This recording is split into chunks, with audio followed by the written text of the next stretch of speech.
Tragedy at Blackwood Bay. The illicit affair between a young socialite and an old fisherman, and a family secret buried for half a century. The late summer afternoons in Port Blossom often ended with a persistent drizzle, casting an ethereal haze over the already tranquil Blackwood Bay. The sea, as still as a giant mirror, reflected the towering limestone cliffs, lush and green with vegetation. In a small fishing village nestled at the foot of a mountain, where dories rested quietly on the damp sand, lived an old fisherman named Silas. Nearly 80, his hair as white as fishing line, he lived alone in a small shack perched on the cliffs. His only companions were the crashing waves and a deep, gnawing loneliness. He was the last of the old kayakers in the bay, his hands rough and deeply etched by a lifetime of salt and sea. It was on that evening, through a shrouding mist, that Silas saw her for the first time. She stood alone under an ancient, weeping cypress tree, her long dark hair soaked by the rain. Her eyes, though clear, held a distant sorrow as she gazed out at the vast sea. A pale, sea-green chiffon dress clung to her slender frame. She radiated a strange, out-of-place aura, not a tourist, yet clearly not a local that possessed a magnetic quality, impossible to ignore. Silas quietly guided his kayak toward the shore. He looked up at her, his voice low and raspy from a lifetime of sea wind. "You'll catch a cold out in this rain, miss." Startled, she turned. In her eyes, rainwater and tears seemed to merge into one. Her voice was soft, as clear as the wind whistling through rock crevices. "I was just looking for a quiet place, sir. Is that all right?" Silas didn't press further, offering only a slight nod. He was all too familiar with the souls who came to Blackwood Bay, not for its beauty, but to flee the suffocating chaos of the world beyond. The kayak glided across the water, carrying the young woman whose name was Annabelle, as beautiful as she was, and who had just turned 20 into the heart of the mystical landscape. The silence was broken only by the rhythmic dip of the paddle and the quiet communion of two souls, whispering to each other of things that could not be spoken. Annabelle was the sole heir to the Warren dynasty, one of the most powerful and wealthy families in Port Sterling, a clan that had built an empire in the maritime shipping industry. She was born into immense wealth, but her life was a lonely existence within a gilded cage. Her mother, Eleanor, was a brilliant and decisive businesswoman, but also incredibly cold and strict. Her father had died in a maritime accident when she was very young, leaving a gaping void in her heart that nothing could fill. For years, she had lived with everything she could ever want, except for one thing: freedom. That was why she often escaped to desolate places like Blackwood Bay, just to breathe air that felt like her own, to feel that she truly existed. She could never have imagined that the chance meeting with the old fisherman on that fateful boat ride would be the beginning of a stormy love affair, a love that would shake the Warren family to its core and leave deep, jagged scars on the hearts of everyone involved. After their first meeting, Annabelle began visiting the fishing village regularly. Every afternoon, she would sit in Silas's old kayak, silently watching the scenery drift by. Silas sensed something different in the young woman. It wasn't the curiosity of a city girl, but the weariness of a soul in need of a sanctuary. One clear day, when the sea was as still as glass, Silas asked quietly, "What is your name, miss?" Annabelle, who had been fiddling with a small notebook, paused. "My name is Annabelle. I live in the city, but few people there truly know who I am." Silas offered a gentle smile. Sometimes, being unknown is a blessing. For the first time, he heard her laugh, a laugh that was clear as a bell, yet still tinged with sadness. From that day on, they began to talk. Strangely, despite the nearly 60-year age gap, they connected on a profound level. Annabelle loved history, and Silas, before his retreat to the bay, had been a history teacher. She told him about the invisible pressures of her family, about the silent dinners in their vast, joyless mansion. In turn, he told her of his years at sea, of the deep love he had for his late wife, and how they had weathered the storms of life together. The more she listened, the closer she felt to him. She realized that while his world was materially poor, it was rich in spiritual depth. No one in her family had ever asked if she was happy, but Silas did. No one had the patience to listen to her for more than 5 minutes, but Silas could sit for hours, just listening. One evening, as the sunset painted the bay in shades of gold, Annabelle brought him an old photograph, yellowed with time. She held it out to him. "Sir, do you recognize this person?" Silas squinted, and then froze. It was a black-and-white photo of a man in a naval uniform, standing next to a wiry young teacher in front of an old schoolhouse. The teacher in the photo was, unmistakably, a young Silas. "That's my father," Annabelle said, her eyes welling with tears. "He was your student. He told me it was because of Mr. Silas that he fell in love with history, that he dreamed of becoming an archaeologist. But he had to give it up to take over my grandfather's business." Silas was speechless. For the first time in decades, he heard a whisper from his past from the time he was known as Mr. Silas, the teacher before a cruel twist of fate had descended and stolen everything from him. The surprising discovery of the connection between Silas and her late father became an invisible thread, tightening around two souls who had already found a deep resonance. Annabelle began to press for more details about his past, and Silas, after so many years of burying it, finally opened his heart. He told her of his time as Mr. Silas, the teacher. He explained that he didn't just teach letters, he taught his students about national pride, about the hidden corners of history that textbooks dared not print, but that very integrity was his undoing. An anonymous accusation, claiming he was spreading subversive ideas, led to an investigation that forced him from his post in disgrace. Not a single colleague dared to defend him. Only his hard-working wife believed in him absolutely. But she died soon after from a sudden illness, leaving him to face the false accusation and the cold judgment of the world alone. He let go of everything, sought refuge in this remote fishing village, and chose the life of a fisherman to forget his past. Annabelle was speechless as she listened. "My father passed away when I was only 5, she whispered. "But I still remember how he'd read me stories every night about the great sea captains who defended our shores. He'd say, 'A daughter must love her nation's history, because it's her roots, the very thing that builds her character.'" For the first time, Silas's hand trembled as he reached for hers. His hand was rough, calloused from years of hauling nets. Yet it was surprisingly warm. Annabelle didn't pull away. They sat there in silence, but they both understood that their connection had transcended the limits of an old man and a young woman, of a boatman and a visitor. It had become something deeper, simmering with an intensity neither of them dared to name. That night, when Annabelle returned to the seaside mansion, her mother, Eleanor, was waiting for her in the living room, her gaze as sharp as a knife. "Where have you been until this hour?" "I was just out by the bay, getting some air," Annabelle replied calmly. "With that dirt-poor old man?" Eleanor snapped. Annabelle said nothing, but her silence was an admission. She knew that if she told the truth, no one in this house would believe that she, a poised socialite, was spending her days with a poor fisherman just to feel heard and understood. But she no longer cared. She had begun to feel a true sense of peace, and she realized that in her eyes, Silas was no longer a pitiable old man, but someone who made her heart stir. In the days that followed, Annabelle lived a double life. By day, she was the perfect Warren heiress, meticulous in every gesture to please her mother and their wealthy guests.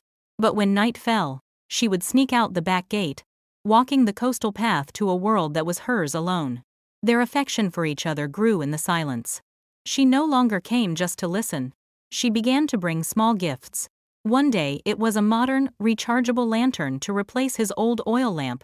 Another, it was a box of the artisan crab cakes from a vendor she knew he loved. And Silas, who had once just waited quietly, now took extra care to clean his kayak, wiping down her seat meticulously. Their love needed no confession. It existed in every small, thoughtful gesture. One afternoon, as the sunset bled across the bay, Annabelle spoke, her voice hesitant. "I used to think I'd never find anyone who could make me feel at peace, but now I'm afraid of the day I won't be able to see you anymore." The paddle in Silas's hands stopped moving. He looked at her, his voice low. "Don't say that. I'm just an old man with one foot in the grave. You have your whole future ahead of you. Don't let someone like me get in your way." "But what if I want to be in your way?" Annabelle looked directly into his eyes, her gaze surprisingly serious. Then, she said softly but firmly, "From now on, I'm not going to call you sir anymore. I don't want to see you as an old man. To me, you're a man." The words left Silas stunned. The young woman stepped onto the shore, leaving him alone on the vast water with a maelstrom of emotions. That night, he couldn't sleep. He knew her feelings were no longer simple admiration, they had morphed into a deep and dangerous love. A few days later, she arrived in the middle of a downpour, soaked to the bone. Silas looked at her and said gently, "Annabelle, I've been thinking a lot. You're so young, and I don't know how much longer I have. If I'm gone one day, what will become of you?" Annabelle looked up, her voice choked with emotion. "You think I haven't thought about that? I know everything, but I still choose to be here. Because only when I'm with you do I not have to pretend." "This men are little bad it." Silas bowed his head, his white hair falling forward. "But this world is a cruel place. You'll be hurt, people will gossip, they'll judge you. Can you handle that?" Annabelle was silent for a long moment. Then, she suddenly knelt beside him, her small hands clutching his gnarled ones. "I don't need a reputation. I just need to be true to my own heart. If this choice is wrong, at least it's a choice I made with all my heart." Her words struck him to the core. It had been years since someone was willing to face the world for him. In his heart, a door he thought was locked forever began to creak open. That night, in the small shack on the cliff, Silas did not sleep. The sound of the waves crashing against the rocks was like the deep sigh of the sea. He sat at his old wooden table and opened a yellowed notebook from his teaching days. His trembling, veined hand added a new line, writing as if the words themselves were fragile. "The sea, for 1,000 years calm, awaits the storm's art. You came in the rain, with an uncovered heart. You brought the whole sky in your clear, deep eyes, and awakened a tide I thought long since had died." He knew the door to his heart had truly swung open, but outside that door lay a world full of storms, ready to destroy everything. And the storm came sooner than he could have imagined. The next morning, Eleanor called for a sudden family lunch. She sat at the head of the table, her face like ice. Surrounding her were their closest relatives, including Annabelle's uncle, a powerful man who had co-founded the family's shipping empire. Annabelle entered with her usual politeness, but her eyes held a strange new resolve. "Where have you been these past few days?" Eleanor asked, foregoing any preamble. "I went to the bay, for some fresh air," Annabelle answered, her tone even. "With whom?" She paused, then looked her mother straight in the eye. "With someone I hold very dear." The atmosphere at the table instantly grew heavy. Her uncle raised an eyebrow, and Eleanor slammed her silverware down on the table. "Don't tell me it's that old fisherman," she seethed. Annabelle didn't answer. She simply gave a slight, deliberate nod. Instantly, a wave of whispers broke out across the table. An aunt's eyes widened in shock. An uncle just shook his head in disgust. Only Eleanor's gaze remained as cold and sharp as ice. "Do you have any idea what you're doing, Annabelle? What will people say? The heiress of the Warren family, involved with a dirt-poor old man who has one foot in the grave." "I know," Annabelle replied, her voice steady, "but he's the only one who listens to me.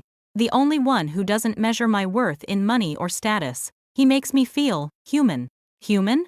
Eleanor nearly screamed. "Will feeling human help you survive in this society, when people are looking down on you, spitting in your face?" Annabelle clenched her fists, her voice trembling with emotion. "So how do you want me to live, Mother? Like a doll, nodding at every arrangement you make? Marrying a man I don't love just for the sake of a suitable match?" The table fell dead silent. Eleanor shot to her feet, her eyes red with fury. "If you continue to see that old man, I will cut off all your expenses, freeze your bank accounts, and you will not set one foot outside this house." "Go ahead," Annabelle said, "but you can't lock up my heart." Her words were the final twist of the knife. That night, every threat was carried out. Annabelle's bank account was frozen, her phone was confiscated, and guards were posted at the main gate. Her luxurious room had become a prison without bars. But the young woman didn't panic. She found a small piece of paper, carefully wrote a few lines, and begged Helen, the elderly housekeeper who had cared for her since she was a child, to smuggle it to the fishing village.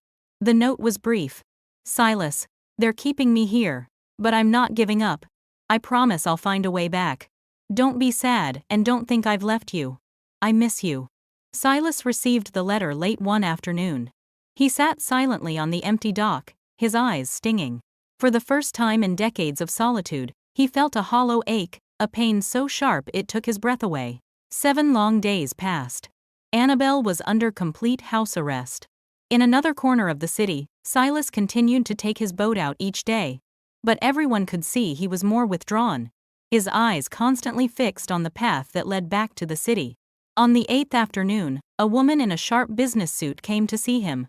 It was Eleanor's personal assistant. She presented him with a leather briefcase containing a thick stack of cash and the deed to a house in another state. "My director says you've worked hard your whole life. This money and this house are for you to live out your old age in comfort. All you have to do is leave this place and never see our young mistress again." Silas didn't touch the briefcase, his gaze darkening. He replied slowly, "Go back and tell your boss that I don't need her money. I am not for sale, and I would certainly never sell the feeling someone has given me." The assistant smirked. "Do you really think you're worthy of her? Have you ever stopped to think about what would happen to her if you dropped dead tomorrow?" The question was a dagger straight to his heart. That night, he rowed out to the middle of the bay alone, letting the boat drift aimlessly. Meanwhile, back at the mansion, Annabelle had a plan. She convinced Helen to let her borrow her phone for just a few minutes. She sent a single short message.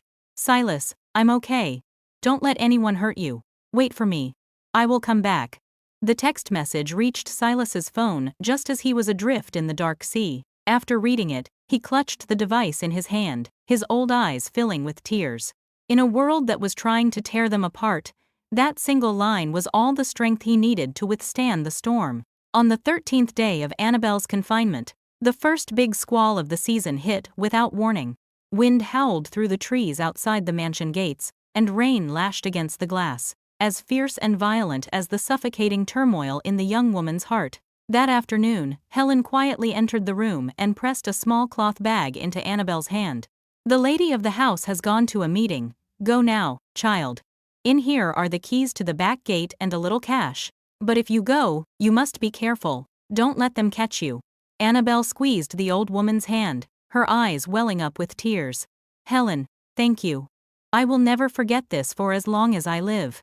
That evening, while the household was busy preparing dinner, Annabelle threw on a raincoat and slipped out through the gardener's path, escaping her own personal prison. She didn't run, but walked quickly, her feet finding purchase on the slick stone path. The rain lashed at her face, cold and biting, but her heart was on fire.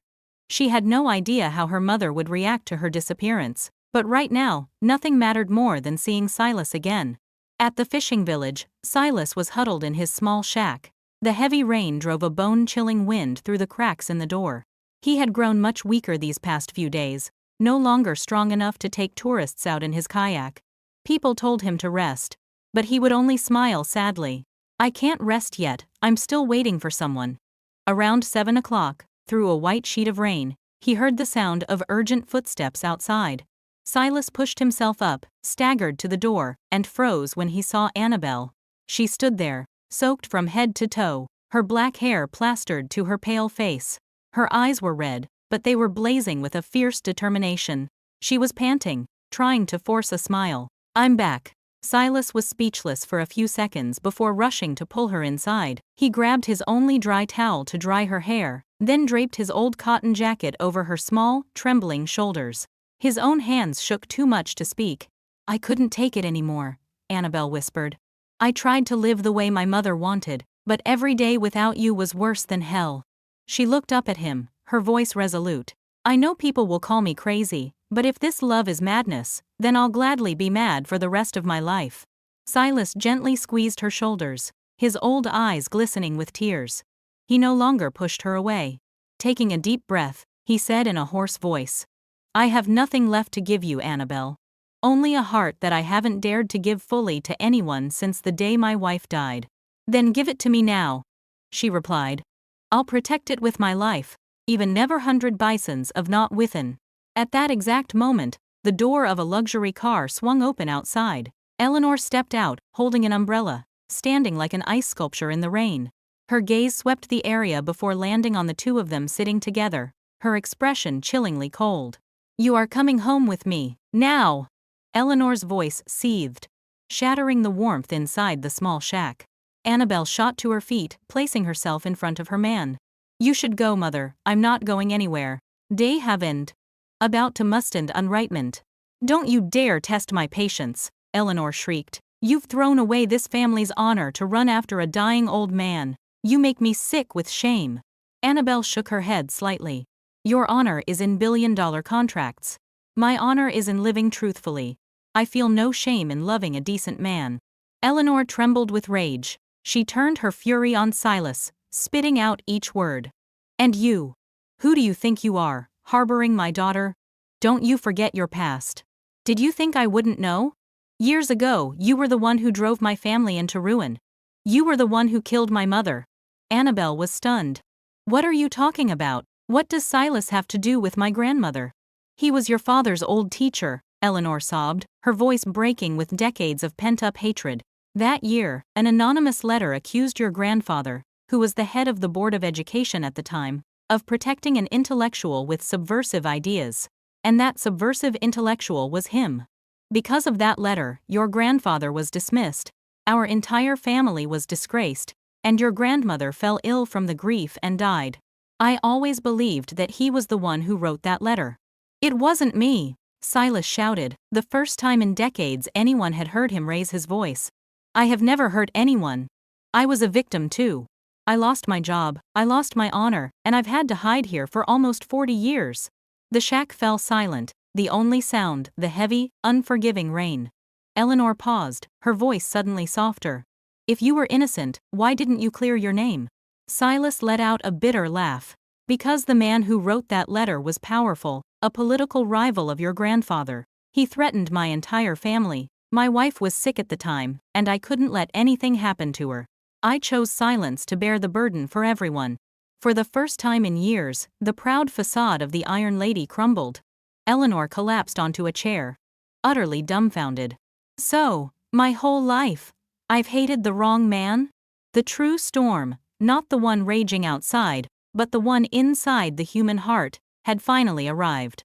3 days after the stormy confrontation at the fishing village, news that the heiress Annabelle Warren had run away from home for an old fisherman began to spread.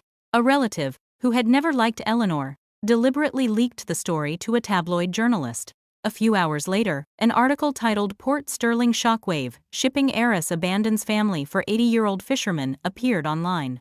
Though the names were abbreviated, the details were specific enough for anyone in the port city to know exactly who it was about. Annabelle's name instantly became the most searched term on social media, followed by thousands of malicious, mocking, and vile comments. "She must be severely depressed," one read. "Maybe the old man put a spell on her," another suggested. "The children of the rich are so morally bankrupt these days."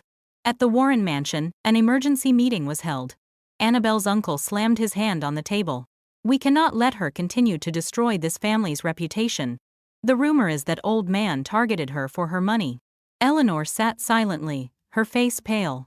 Though still angry with her daughter, after hearing Silas's story, she knew in her heart he wasn't the kind of man the world was screaming about. "Enough," she said loudly. "What do you all want to do? Have her committed to a mental institution? Throw the old man in jail? She is 20 years old, and she has the right to make decisions about her own life." The room went quiet, shocked by her unexpected reaction. But then another relative spoke up. "We have to kill this rumor, Eleanor, or our business partners will pull their contracts. Who would work with a company whose chairman's daughter is shacking up with an old fisherman?" For the first time in her life, Eleanor felt completely powerless. In the small shack by the bay, Annabelle was reading every single cruel comment. Her eyes were red, and she was biting her lip so hard it bled. Silas gently took the phone from her hands. "Don't read anymore, child, it will only hurt you more. Undown for my carrot." "I'm not afraid of what they say about me," Annabelle whispered. "I'm just afraid they'll insult you. They don't know what a virtuous and noble man you are." Silas smiled, a sad but warm expression. "People only want to hear what's shocking. They don't care about the truth. I only feel for you, an innocent girl having to endure something so undeserved." Annabelle rested her head on his shoulder, her voice trembling. "If I could choose all over again, I would still choose to love you. One then. One then." At that moment, a figure hiding behind a cluster of trees across the way raised a phone and snapped a picture of that intimate moment. The next morning, the photo went viral, adding fuel to the fire. Eleanor's blood boiled, but instead of exploding with rage, she called her assistant. "Get the car ready, I need to see Mr. Silas one last time." That morning, the luxury car once again pulled up in front of the fishing village. Eleanor got out, alone, to face the man she had hated her entire life. Silas was mending his nets. Seeing her, he slowly stood up. I'm not here to fight, Eleanor began. I'm here for an answer. All those years ago, what happened to my parents? Was it really not your doing? It was not, Silas replied, his voice firm. I swear it. Then why were you silent? Do you know how much your silence shattered my family? Silas paused, his eyes glistening with unshed tears. His voice was slow and heavy with the weight of years. I know, and I have carried that regret for decades. But if you want the whole truth, then you must listen to the very end. Eleanor clenched her fists. Silas stared out at the sea, his voice distant. The person behind everything all those years ago, it wasn't some political rival. It was your own father, Annabelle's grandfather. What did you say? Eleanor's eyes flew open, unable to believe what she was hearing. It's true, Silas said, bowing his head. He wrote the anonymous letter himself. He never wanted Annabelle's father, a poor teacher, to become his son-in-law. He despised the boy's background. He orchestrated the entire play, using me as a sacrificial lamb, to create a scandal big enough to tarnish his own reputation. Then he planned to pin all the blame on his son-in-law, forcing his daughter to file for divorce. But the plan backfired. The knife he intended for someone else ended up striking him instead. Eleanor was paralyzed, a crushing pain seizing her chest. For so many years, she had lived with a festering hatred, but the man she hated was a victim, and the man she revered was the villain. But how do you know? Because your mother, on her deathbed, gave me the original letter. She knew the whole truth, but out of love for her husband and her child, she begged me to bury this secret forever. It was a token in friending. And they were sought of the great and was station. The world seemed to collapse around Eleanor. Every mistake, all her hardness, every demand she had forced upon Annabelle, it had all been born from a lie. And now, her own daughter was repeating her mother's tragedy, falling in love with someone deemed beneath her station. She loves him, Eleanor whispered, and I tried to stop it, all because of a ghost from the past. She stood up, struggling to regain her usual composure. I'm not making any promises. But I need time. She walked away, no longer filled with hatred, only the weary posture of a mother who had just been confronted with the devastating truth. After the fateful meeting between Eleanor and Silas, one might have hoped for a resolution. But there was none. The uncovered truth did not calm the treacherous currents within the Warren family. On the contrary, it forced them to act more decisively. At the mansion, the great-uncle, the most powerful man in the clan, had flown in from Chicago to personally deal with this stain on their name. We have to get that girl out of here, immediately, he commanded, slamming his hand on the table during a family meeting. We cannot let her continue to destroy a reputation our family has spent 100 years building.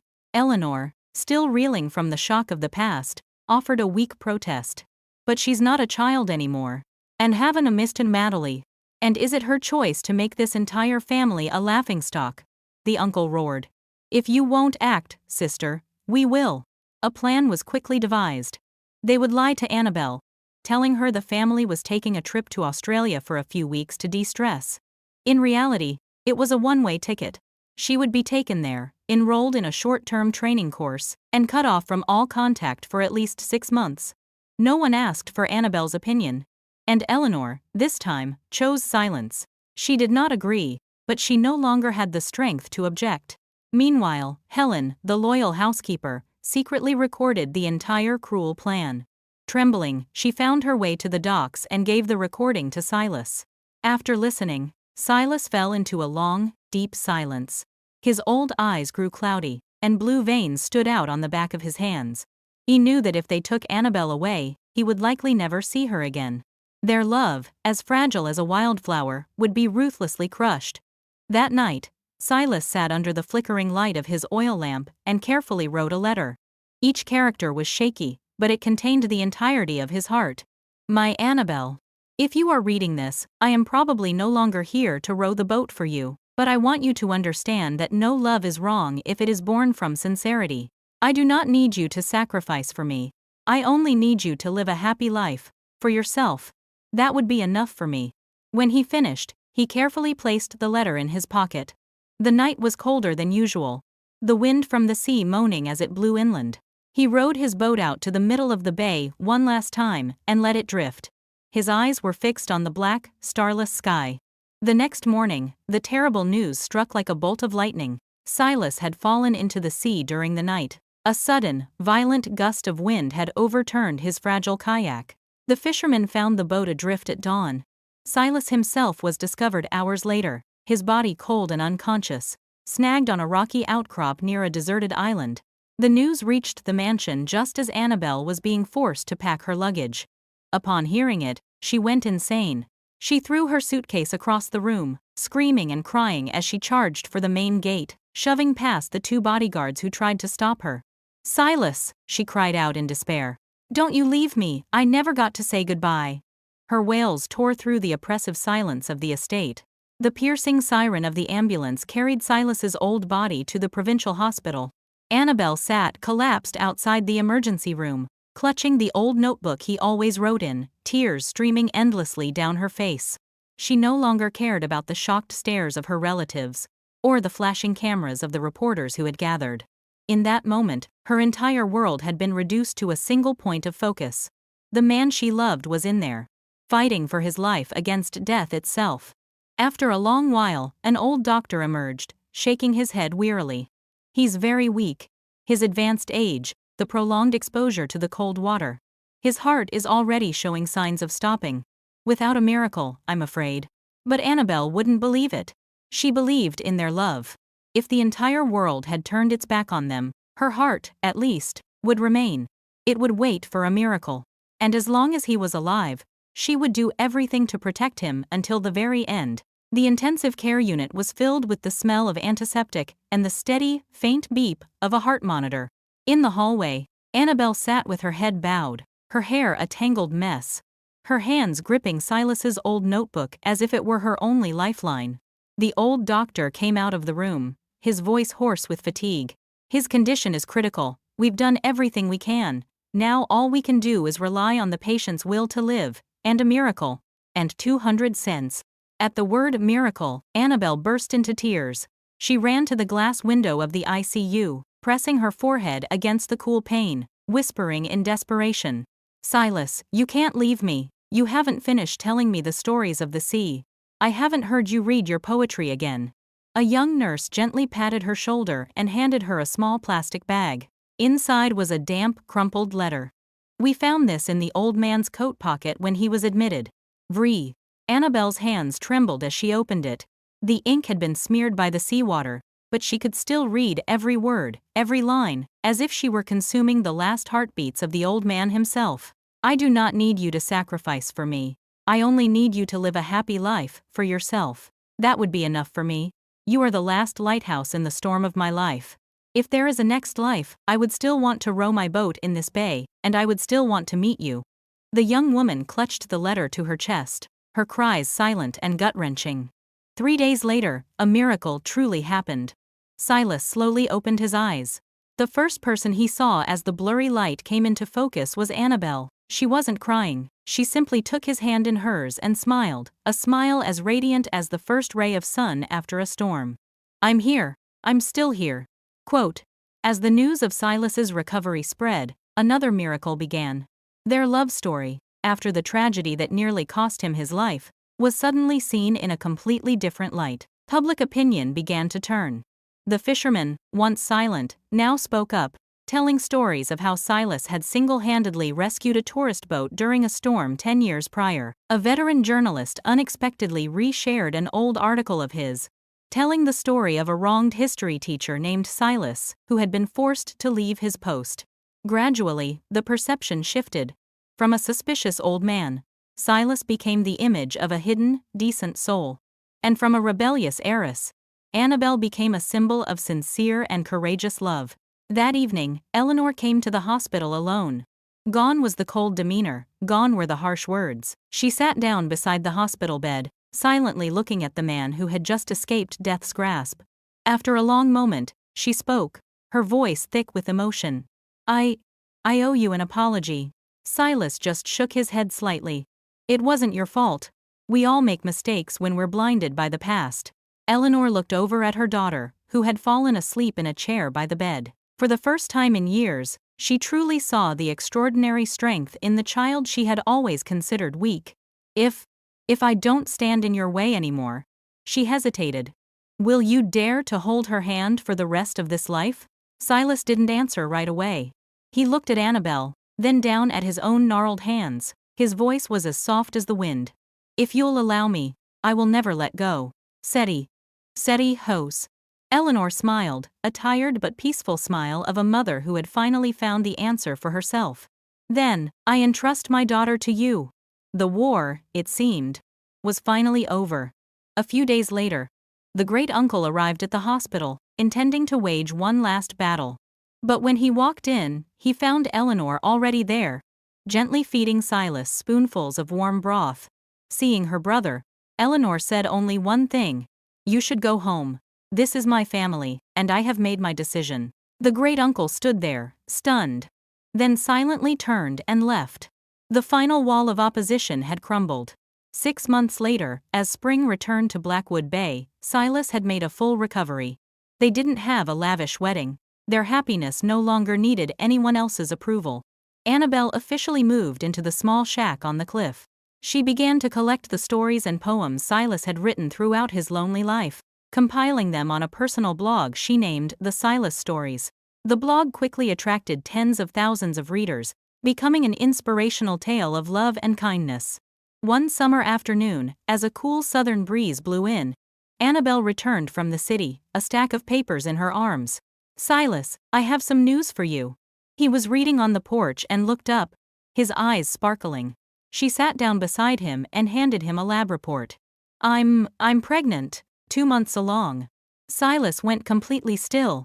He reached out a trembling hand and placed it on her belly, his voice a whisper, as if afraid of shattering the miracle before him. Are you telling the truth?" Annabelle nodded, her eyes glistening with tears. "I was so scared at first, but when I held this result in my hand, I wasn't afraid of anything anymore. Because I know this baby is the crystallization of a love I will never regret." Silas sat in silence for a long time, and then a slow smile spread across his face, as gentle and content as the afternoon sun on the bay. Here he was, with one foot in the grave, and he was about to become a father again. The story that had once shocked Port Sterling, that had been viewed as a tragedy, finally closed with the beginning of a new life, a testament to a love that had bravely overcome all the storms of prejudice and time. Thank you all for listening. We'd love to hear your thoughts, so please leave a comment below. Your support means the world to us.